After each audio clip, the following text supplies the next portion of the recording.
forgiveness is something that is a feeling sometimes and not just a process, because I think that when it's that just tell the kid to say sorry, like that's a process, and like everyone can feel that process wasn't real, like and teachers do not like that process. So I think that forgiveness is a feeling. Aspire leaders, if that voice sounds familiar, that is because it is from the wonderful co-author of the best-selling book, Hacking School Discipline, Nathan Maynard, who's currently the CEO and founder of High Five. And we're going to dive into the topic of forgiveness, restoration in student discipline, and about his solution to student behavior with a new app called High Five. Before we dive into the conversation, though, I wanted to just ask you a question. Are you struggling to create beautiful school newsletters people actually read? Well, take a look at S'more. S'more is a wonderful newsletter creator built for educators like you. It's super simple to get started with hundreds of customizable templates. You can add your own text, images, videos, links, polls, and more to create the perfect newsletter for your school community. And one of my favorite features is that it auto-translates the newsletter into 100+ languages and accesses detailed analytics for you to see who is opening your emails and clicking on those important links. This newsletter creator is simple, it's easy and effective. If you're ready to make newsletters that stand out, start today at s'more.com/teachbetter and get $50 off your first year of any S'more subscription plan. Now let's catch up with the wonderful Nathan Maynard, as he hasn't been on the show for a few years. I can't wait for you to learn from him on student discipline. Welcome back, everyone, to Aspire to Lead, where we will be discussing the visions, inspirations, and experiences from top educational leaders. My name is Joshua Stamper, and you can connect with me on Twitter or on Instagram at Joshua_Stamper. All right, Aspire leaders, thank you so much for joining once again this week. And man, I am so excited for this conversation, as I have a good friend of the podcast, Nathan Maynard. He's phenomenal in so many ways. We're going to talk really more of an update. Nathan's been on the podcast 3 other times. And Nathan, I was looking, and to my shock, it's been since September of 2021. You're on a bonus episode as a contributing author of my first book, Aspire to Lead, which I loved what you wrote in the book. And then we connected just not too long ago as you were a guest speaker on Student Behavior Solutions Summit with myself and Charlie Peck. As you were the second speaker, you killed it, man. You were awesome. And if folks missed that, you can jump on my YouTube channel, Joshua Stamper, and you can check that out. I'll make sure the link is in the show notes for those to grab all that wisdom that Nathan was providing. But with that, sir, thank you so much for being on the podcast. Yeah, of course. Yeah, I'm really excited about being on it now a third time. It's been fun. It's been a while, man. You came on, I think, in 2019, your book, which is phenomenal. We talk about that too a little bit, but that was really you and your co-author were on, Brad, and you guys, talked through that resource, which is just wonderful. My campus did a book study on hacking discipline. It was so inspirational for so many folks, and also challenged a lot of the mindset that was fixed really on how to work with our students. And unfortunately, it was all about punishment. It was about, how can we make this child's life difficult? And some of it was not kind. And a lot of it was about trying to make sure that the student was doing the correct behavior, but it was really more in the lens of compliance. Absolutely. So yeah, your book was wonderful. I highly recommend it. Anytime I talk about just student behavior in general, when I'm talking at a district or in a conference, I always do additional resources at the end. And Nathan, your book is one of the 5 books that I put at the end. Thank you. I really appreciate that. And I think that, from after writing that book and just being out there and working with a lot of educators, what I realized is, a lot of this type of stuff is stuff that like sometimes adults have never learned themselves too, unfortunately. And I think that's why, I think taking this empathetic lens to all of this type of work, the work that you do, the work that, we're doing, the more that this work goes out, I think we're going to see the ripple effects continue to spread. And I think that's really important for educators right now. Yeah. Well, man, I would love to get an update. I know you have a very exciting project that you've got constructed, and Nathan does phenomenal work. And I just want you to just provide, what you've been up to since 2021. Yeah. So since 2021, I formed a company called High Five, which was a combination of some of the work that I've been doing since Hacking School Discipline came out. I had a initial consulting company that I started with just in Indianapolis, Indiana, where I live here, working with different local schools called the Restorative Group, focused on really like professional development, and then something called job embedded coaching, working with the teachers, the educators. And then I also had sort of a software platform called Behavior Flip that I also sort of homegrown with Brad at the time and Jason, our software developer, to really build something for our first school, and then some of the schools around Indianapolis area. And then that sort of took off around the country to 36 different states and quite a few different other places. What we learned during those two, like forming of those two companies, the consulting side and the technology side, was it sort of needs to be both. And that's what High Five is a combination of those both things. Because what I was finding when I was a past school administrator was I may know some certain knowledge, a teacher over here may know certain knowledge, but how are we really like spreading that around the school? And when we're looking at behavior practices, it's got to be deeper than just a strategy that we put on a tier 1 intervention system. And it's got to be something deeper than just a technology or just a training. So that's why, I got two amazing co-founders that I paired up with from London. One's name's Dr. Luke Roberts. He studied systems complexity at Cambridge. He was really able to open up my eyes into like, what does a complex school system look like? Because like what I was doing in my trainings may have been effective to like a school leader or to a teacher, but maybe it wasn't long-term changing that school system. And that's what I was seeing. I was seeing like initial schools like saying like, yep, we're maybe dropping down referrals or suspensions are lowering, but was it like quantifiable in a really clear way? And it wasn't. So I think that what he did was really pulled in the research base. And then Laura Morton, my other co-founder, she's a psychologist from London. She also was able to see really the full picture and develop sort of something that is easier to go into schools and work on it. So that's sort of what I've been working on, since then. Oh my goodness. That's exciting. So Nathan, let's talk about just how you're supporting schools, because I know, man, you're traveling all over the country and working with school districts. And, for those who, it's October when student behavior starts to rise. I know, when I was an administrator looking at the data, October was kind of the hotbed. February was the other one. And then at the end of the school year, right, there was kind of those spikes. And so folks are feeling it right now. I know I've talked to several administrators lately that was the number one thing that was on their list of we need to do a better job at this, and we need help, we need support. So, when you're going with school districts, how are you helping specifically with student behavior? Yeah, I think specifically with student behavior, teachers need resources of what they can deal with in the classroom when a situation occurs. I think it's really easy to say like punitive causes fear, restorative causes like fun and excitement and forgiveness and all this other awesome stuff that we're getting to. But really, it's like a kid just flipped you off and has their cell phone out in class. Like, There's real life situations that's happening to our teachers where they're feeling triggered, they're feeling a little bit unsupported. And then they're also looking for a solution to fix that problem when, it's a kid, they're making a mistake, they're doing something, but it's causing us harm. So I think that when we're looking at tackling these different solutions, what, we've been working on is really going into the schools and understanding what strategies can be used in the classroom effectively with the time teachers have. I think that's number one, because I think that it's really easy to say sometimes from my ivory tower of a school dean, I would come out and say oh, I just talked and had this amazing restorative conversation, and teachers are like, cool, but how do I get the kid to do that in the classroom? So we've been really focusing on what strategies are working, which ones aren't. And I think that's why traveling around and experiencing different cultures and understanding how people are unique and how people belong and they're different, everything. I think that what it does is creates this really nice metrics of understanding that school is more than an MTSS model. School is this living, breathing ecosystem of a rainforest, and everything belongs there. And if you don't take care of it, it's going to get eaten by the rainforest. And that might be kicking the kid out. That might be expulsion. That might be the kid starts acting out, then a teacher leaves. That might be lower attendance. These are all precipitating things. What can we do to really go upstream and do it? And that's what discipline needs to be.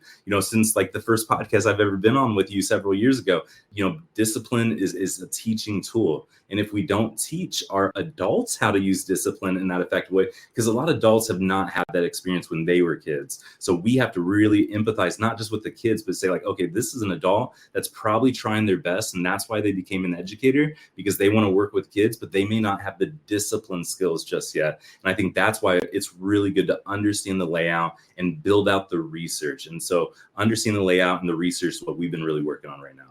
Yeah, there's definitely a disconnect. I'm going to share a real quick story, Nathan.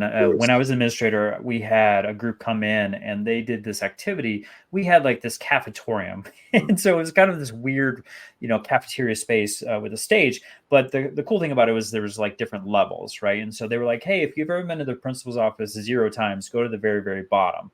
And literally like 98% of our staff went to the very, very bottom. Wow. They're like, if you've gone once to the principal's office, if you've gone 2 times to the principal's office, 3 times to the principal's office, or more than 3 times, go to the very top step. What was funny was myself and my principal was on the very, very, very top step. We had gone plenty of times. But what it really was eye-opening was, and this is just our campus experience, but majority of the educators had never gotten in trouble to that level. And so that, I think that was kind of eye-opening to everyone to say, like, there's such a disconnect from the kids that don't want to be at school, that aren't successful in school, and that haven't been taught certain skills and continuously are a disruption or a behavior issue. I want to go to a word that you use, which was the repair piece. And I'd love to dive into that a little bit more so for our educators, our leaders, and our teachers. In regards to repairing a behavior issue, what do you advise? I think that when we're repairing something, we have to understand first off, what's going on before we do anything. And I think understanding sometimes is those open-ended questions. Sometimes that's like, writing a quick note, yo, is everything cool? Like, whatever that type of conversation is, we have to understand. I think the second thing we have to do is we have to engage with intention. And that engagement with intention needs to be really focused on that conversation leading towards empathy, because I strongly believe that empathy is the big thing that we need as a people, so like, I think if we build in empathy in that, second part, then that gets us there. And then I think the last part is like, we have to equip the educators to understand sort of like how to deal with this whole thing, because I think that educators may not have all the resources that they need. Sometimes they may not know where to go. They may not, have read a book, because like books are still expensive. We still got other stuff going on. Like, they may not have that type of time in their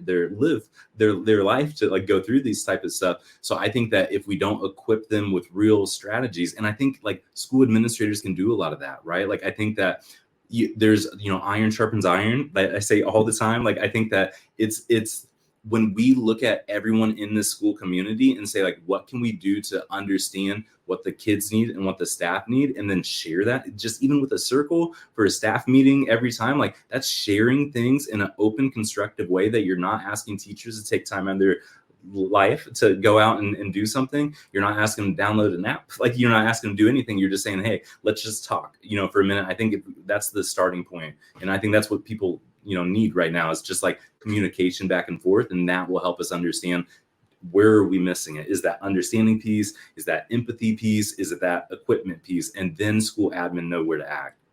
This podcast is a proud member of the Teach Better Podcast Network. Better today, better tomorrow, and the podcast to get you there. You can find out more at teachbetter.com/podcasts. Now let's get back to the episode. I want to talk now about another word that you use, which I don't hear very often from folks, which is forgiveness. And I think this is so powerful. And I was trying to think back to when I was an administrator, where that role was in regards to the system of discipline. And all I can think about is like, if an administrator or teacher essentially told the kid, hey, say sorry, and usually it wasn't very authentic and, didn't really have much of a place in the procedure of it all. But for you, when you're working with schools, how are you providing a role for forgiveness or giving it a place within the system? Yeah, I think that, the last part you just said is really important too, like the place in the system for forgiveness. Mm-hmm. Forgiveness is something that is a feeling sometimes and not just a process, because I think that when it's that, just tell the kid to say sorry, like that's a process, and like everyone can feel that process wasn't real, like and teachers do not like that process. So I think that forgiveness is a feeling, and I think that the way that we start understanding forgiveness a lot of times too is like understanding that like we make mistakes as adults. And I think that sometimes we hold on to stuff for such a long time that it starts eating us away, that then we start seeing our triggers in kids, like, and I'm talking for myself here. I'm not like blaming other people and stuff. Like we see this stuff happen. Like I became a youth worker for 7 years because like I wanted to help out kids that were like myself, but yet I was still triggering myself. I still had unhealed trauma. I still was learning different new processes to handle conflict. And I think that if I didn't have those 7 years and I became a teacher immediately, because I became a teacher after that, I think that what ended up happening is I wouldn't have had that understanding of what forgiveness feels like to someone that does me wrong, or that I perceive as wrong based on a trigger that I lived through. And I know that's complex, but I think that forgiveness as a feeling is something that when we have a moment with even ourselves and we think about a time that we did someone wrong and we say, I forgive you for that, like even in the mirror, like with an affirmation, like anything like that, it makes us feel something for a second, feeling something. And then if we feel that, then we can teach that process of forgiveness to the kids. And that's something I didn't understand when I wrote Hacking School Discipline. That's something I didn't understand when I was doing this work, was I was thinking everyone understood that feeling. And I realized people don't understand that feeling. And it's so sad because like we focus so much on our kids, but really we have unhealed adults in our schools, right? And that's why like I think bringing all this together is such a great thing for schools to teach empathy. But like I had so many teachers, Josh, like around the world, they would tell me, they're like, Nathan, it is so tough to forgive this kid when like no one's ever forgiven me. No one's, and I'm like you should forgive yourself, like, you know, and and you have to encourage that positivity, but it's so sad. And those are kids around our children, you know, like, so like, how can we help them first? And it starts with, again, like, what do they need? You know, like, don't say like, here's a new program or here's a new this or that, like ask them what they need, talk to them, and then find what they need through those conversations. And then you can teach that forgiveness path. It's almost repairing the adults first before repairing the children. Yeah. It is. Okay. So Nathan, I want to touch on something because you have done work with my school before. When I was an administrator, we had you, obviously COVID was during that time, so we had you virtually, but your piece was on mindfulness and It was really directed to our adults. And I got so much positive feedback from our teachers and our staff because you were providing some strategies and things for them that they just never knew. They hadn't experienced that before. And it kind of goes along with some of the things that we were talking about before. But for our adults, specifically in mindfulness, to maybe repair or build them up to have the skills to work with the kids, like, what are some things that you teach educators to kind of help them through this process? Yeah, I think that when you're looking at mindfulness or a coping skill to deal with, because like it's a whole cycle is the process. And I think that, you know, there's a trigger that first happens. And that's the first thing we have to understand as adults. And the trigger is going to be internal or external. External, other people are going to see it. Internal, it's going to be our thoughts. If we understand that trigger, when it happens, we can tell our brain to do a coping skill, because we teach adults how to do the mindfulness, but we don't teach them what to watch out for. Because like, again, they may not know all of this. Like, they may be to helping kids, but they may not know it. So triggers first. Then we have to understand our cues. Again, internal, external.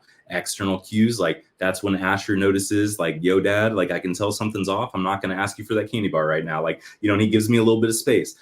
Internal is like, I feel myself heating up. Like, I feel like my eyes narrow in. I feel like my hands feel cold or hot. Like anything like that tells us, again, do a coping skill, like do something as the adult. Take a moment before you speak, before you do something that can cause harm, because you don't mean to cause harm, but we do cause harm when we don't take mindfulness. So, you know, the triggers, the cues, and then after that, that's when we do a coping skill. And the coping skill can be anything you want it to be. But what I tell kids and adults is you should just have one and practice it. Because I've seen so many kids have like a list from their therapist of like 150 of them, and they have to circle their top 20 and then their top. And I'm like, this kid's not going to open this list up when someone is like cussing him out when he's walking and playing basketball. You know, like the kid's got to know one, and he's got to practice it the same amount he practices basketball. And the adults have to do the same thing. So find one coping skill that works for you. Like for me, I love pleasant imagery. So like I used to hate public speaking. And like, even like Josh, I was joking with you, my very first podcast I did with you, like I've adapted and learned so much as a neurodivergent person of how to like calm my mind more, because I was so excited and so anxious, because I'm like, I'm just an educator. Why do people want to hear me speak? And then I started realizing like this work is like helping kids' lives. So now I'm motivated, like on a very, very deep path. So I think that when we're looking at this type of stuff and the mindfulness, finding that one coping skill that you have is going to be really important. Mine is pleasant imagery. So I think about the smells, the sounds, the taste, everything I can in my environment. And then anytime I feel stressed out, like I'm about to go up on stage and talk to a bunch of people, like I picture myself just in the ocean. I picture my hands like floating like this a little bit and like just smiling and smelling like the breeze and the air and stuff like that. Cause I live in Indianapolis, like we don't get like ocean over here. So like it just makes me feel calm. And it's such a good moment. And like I feel it. I truly feel it deep down. So even like when someone like cuts me off in traffic or something there, I don't think about what I should do. I just know I need to be back in the water. And I'd say water and I go back into it. So like, I think that if someone practices, again, that coping skill, like you practice basketball, you're going to know triggers, coping skill, cues, coping skill, or I just caused someone harm. Now I need to do a coping skill. And now I need to practice forgiveness and saying, I apologize. I shouldn't have done that. And if it takes you a day, that's cool. But these kids deserve it. And again, it's not adults being mean or bad. It's them not knowing that cycle. I know a lot of folks are going to benefit from what you just said, Nathan. That's phenomenal. I want to circle back to High Five because I know you talked about it kind of merging into a grander thing between two businesses going into one. Yep. And I know a little bit about the application, but I would love for folks, like if they are interested in how it's going to help their school, we just kind of dive into what High Five is. Yeah. So it is sort of the opposite of everything on the market. And I'd like to say that first, because we get a lot of people that are interested in sort of a PBIS type of replacement app. And I don't think that stuff works all the time personally. Mm-hmm. So I think that this is a very different way to do things. I believe strongly in the power of relationships and connections. And I believe that our time that we spend with kids should be used in a positive way as much as possible to build up a relationship, because that is a resilience piece for the rest of their life. Even if you have them for 1 year and you create a bond with a kid that is struggling, they will remember you for the rest of your life. So you can track every behavior you want to track. It's like, or do you want to create these bonds that make these kids like love you for life and change their personality, help choose a life path that they want to do and not just chasing a paycheck.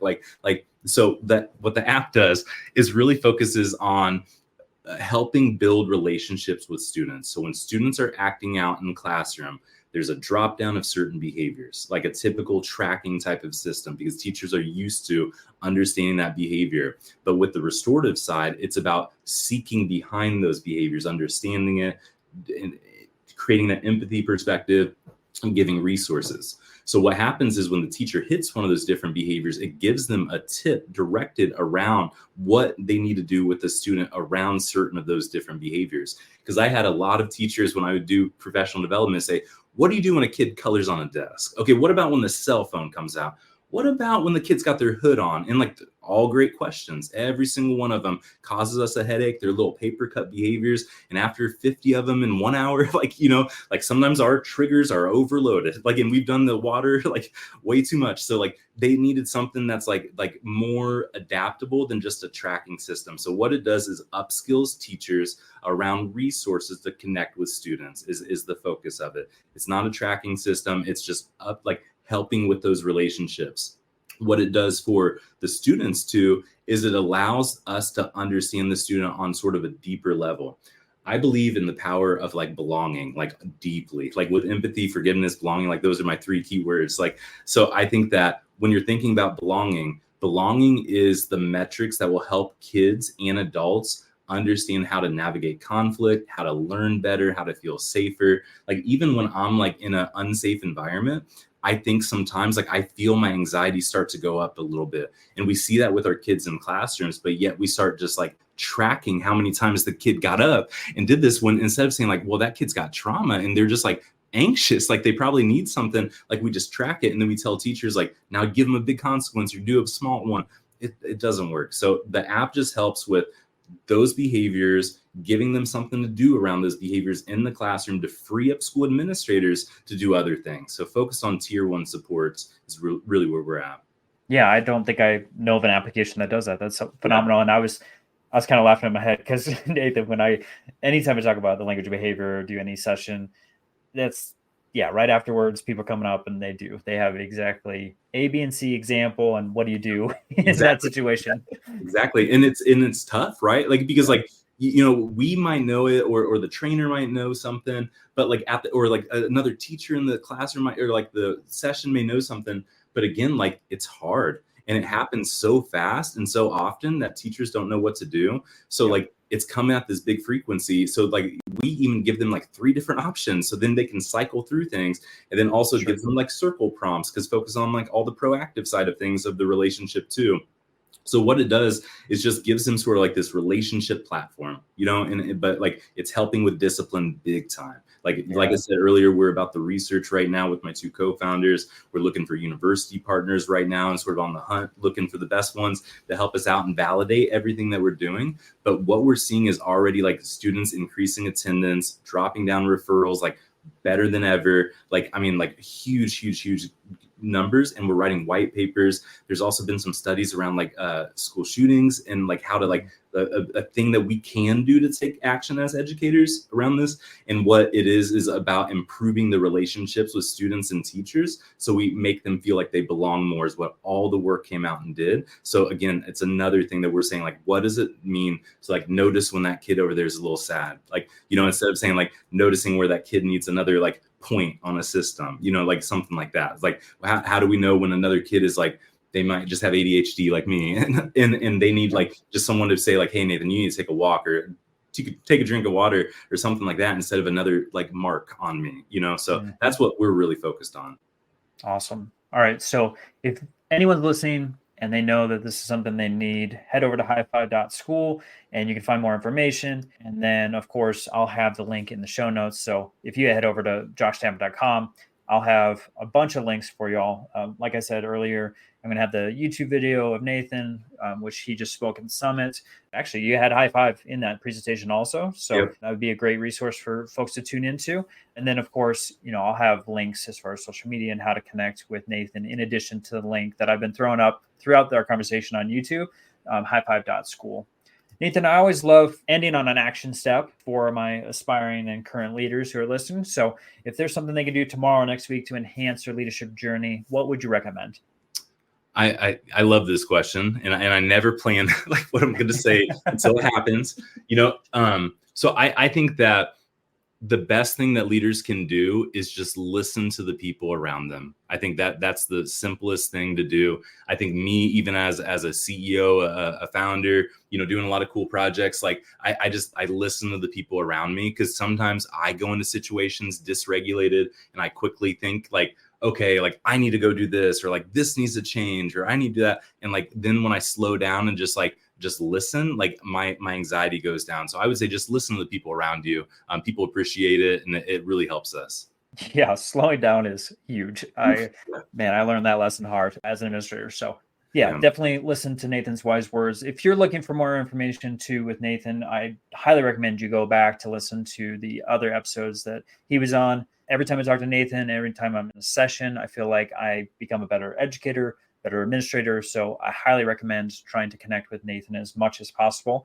And so with that, Nathan, how can they, if they have a question, get a hold of you or connect with you on social media?